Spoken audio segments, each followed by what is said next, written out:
Nearly 2 weeks after the United States and Israel launched their coordinated strikes on Iran, its forces continue to respond with a sweeping retaliatory campaign. Earlier this morning, explosions were heard in downtown Dubai. Prior to that, dark plumes of smoke were seen rising over the Dubai skyline.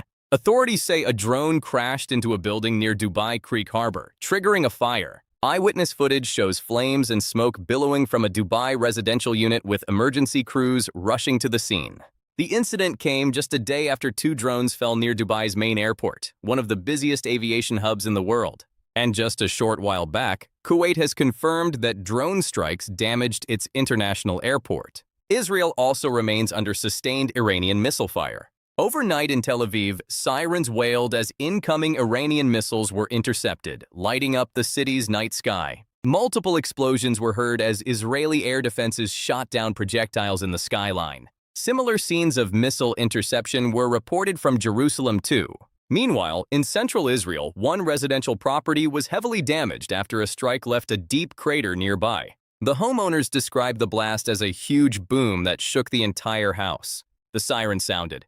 We ran to the safe room. I went in first.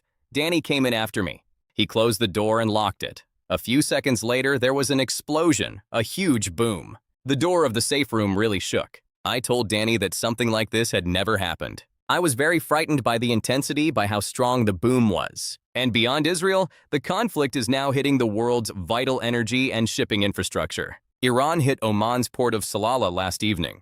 Images posted online show fuel tanks burning at the ports after drones struck an oil depot there. Further north in Iraqi waters, explosive-laden boats struck 2 fuel tankers, setting them ablaze near the port of Basra. Officials say 1 crew member was killed in the incident. And Iran also struck fuel tanks in Bahrain, which its interior ministry described as blatant aggression.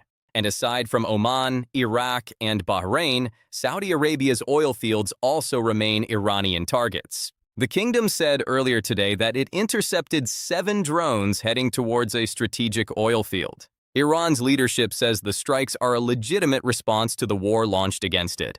President Masoud Pezeshkian said the conflict will end only when Iran's legitimate rights are recognized. He said that Tehran is seeking reparations and guarantees against future attacks. But rhetoric from Iran's military leadership has grown even sharper. A senior advisor to Iran's supreme leader lashed out at U.S. President Donald Trump, calling him Satan. Meanwhile, at the United Nations Security Council, Iran has defended its retaliatory actions. Tehran also denounced the resolution passed by the Council that demanded an immediate halt to Iranian attacks on Gulf states. And in light of the failure of the United Nations Security Council to discharge its duty and responsibilities under the Charter, the United Nations has undertaken necessary and proportionate defensive operation against the bases and facilities of the aggressors in the region. So, with missiles striking cities and drones hitting energy infrastructure, the war that began with U.S. and Israeli strikes on Iran continues to engulf much of the wider region. The world doesn't fit in boxes, so why should your news? From battlefields to negotiation tables, from internet outrage to real-world injustice, the conversations everyone is having and the ones they're avoiding. This is Beacon News. Stay informed.